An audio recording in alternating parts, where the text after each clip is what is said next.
करवा चौथ के व्रत पर करवा चौथ की कहानी सुनते हैं।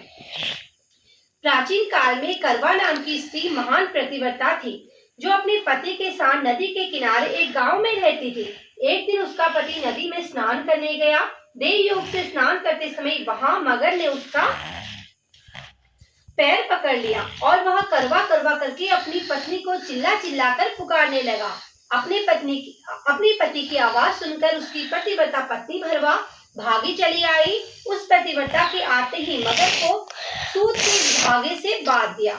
मगर को बांधकर वह अपने प्रतिव्रत धर्म के बल से यमलोक में पहुंचकर यमराज से बोली, हे भगवान, मेरे पति को मगर ने पकड़ लिया है।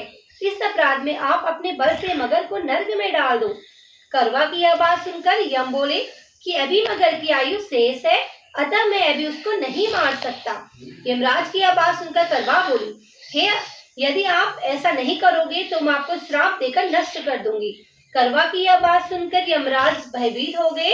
अंततः उस पतिव्रता के साथ जाकर उस मगर को यमलोक को पटा दिया, उसके पति की दीर्घायु होने का आशीर्वाद दिया।